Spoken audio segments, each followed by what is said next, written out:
What's up, friends? In today's session, we are going to talk about setting up an unified developer environment for Dynamics 365 financial operation right from the scratch, inciting how can you connect and leverage Visual Studio for the same, along with how can you deploy your changes to an online environment, and also, if needed, undoing them. Requesting you to stay tuned till the end and please like and subscribe to my channel in case you have already not done so. Before we begin, let me circle back to you with some prerequisites. So the first thing that comes to mind is the Visual Studio that we need to have already installed and beforehand in your machine. So it is both permitted with Visual Studio Enterprise or Professional Edition. You must have the below components installed on your Visual Studio, that is DGML editor and modeling SDK. Ensure that your SQL Server Express edition is also installed and it's running. If not, then you may start the same by the following command, which is this. And you must have an app registration with a valid secret key in place in your Azure Entra ID. And you must also be having an admin rights in your Power Portal Admin Center, and there should be substantial amount of space left in your Dataverse, which is around 1.5 GB. And then in the make.powerapps.com, once the environment which we are going to install in the next step, once this gets up and running, we can select from this gear icon and click on advanced settings, which will take us to this page, which we can find from by going to settings and then security. And we can, if needed, we can select on this view option and find out all the enabled users like this. And we can go to the user which we want to give this rights. And if I click on this user, now if we click on manage roles, so this pop-up will open up containing all the available roles for this user. Just go all the way down and you need to ensure that system customizer this role is turned on for this user. And following that, we can straight go ahead and launch our PowerShell. And we can start by installing the module called Microsoft Power Apps Administration.PowerShell. If this is already not installed, otherwise it will ask you to reload or reinstall all. So you just hit enter and wait for a few moments till this prompt comes up.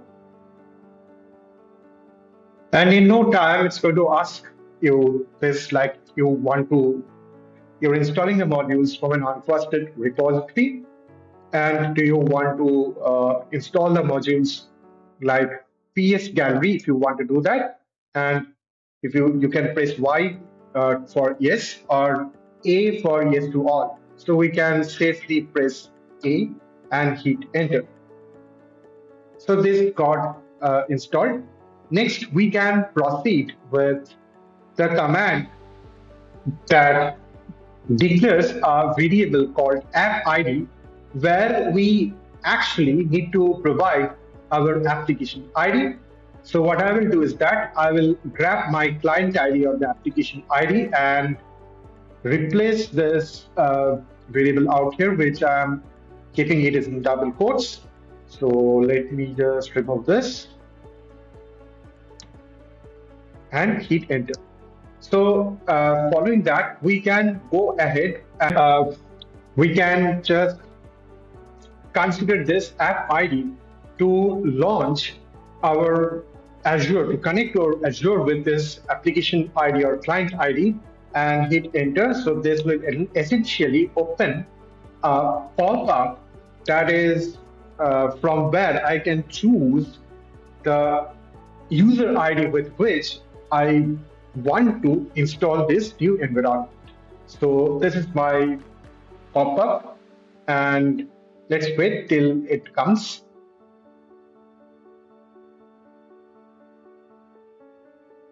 And this is my ID with which I'm going to log on. And obviously, as you can understand, it's going to send a notification to my mobile, and I've proved that as an Microsoft Authenticator. So this is my application ID. It is showing as a response. So next is I am declaring a variable called JSON object, which is a multiple line variable declaration. And I am just providing here parameters saying that dev tools enabled is equals to true and demo data enabled is equals to true. So dev tools enabled is what we need to connect our development environment with Dynamics 365 environment with Visual Studio. If you don't enable this, your assets, your artifacts won't be downloaded into your Visual Studio local workstation. And in the next step, I am giving this command like add Power Apps account, then endpoint and prod, and I'm hitting enter. So this will again ask me to provide a user ID with which I wish to continue, and I'm selecting my user ID. And obviously, as you can understand, you should ensure this user ID should be having administrative rights to proceed. And finally, I am triggering the new environment provisioning by the help of this command, whereby I'm giving a name like this, and the environment SKU should be equal to sandbox, and the templates is equal to I have chosen finance, FinOps and finance. Template metadata is JSON object, which is the variable which I have defined earlier, and the location is equal to Europe. Obviously, you can choose United States or any location of your choice. And if you press enter, if you hit enter, it's going to take at least 4 to 6 hours to get this done. And after a long wait for almost 6 hours, finally the deployment and the provisioning was completed, and this installation is showing me as this environment. If I click on this environment, it will show me various details. Say, for example, this is connected to FinOps application. This is my finance and operations URL, and this is my CE URL, and this is my environment ID. There are so many resources which are already in place. So if I click on Dynamics 365 apps, it will show me like co-pilots and all already been provisioned. So that's it. Like if I show you like all these apps are in place, and you know what, like we are good to go to proceed with our Visual Studio configuration. Now you can simply launch your Visual Studio 2022, and you can go to extensions, and you can browse extension, a particular extension called Power Platform Tools for VS 2022. And if you click install, this is going to get provisioned to be installed, and you need to close your Visual Studio window to get the changes be taking into effect. Gets over, and then when you reopen your Visual Studio, then you see under tools, these 3 menu items have got added. So you need to click on connect to Dataverse. I am clicking on this, and I'm getting a prompt which looks like this. I am going to select no because I want to do everything afresh.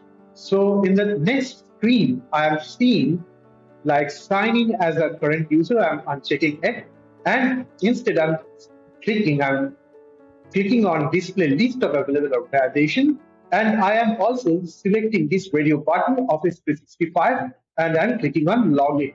So when I say this will take a while to show me the list of environments that are available, and I'm selecting this organization user ID to proceed, and it's going to take a while. And finally, I can, like I'm saying, this is what I have installed, and I'm selecting login to proceed.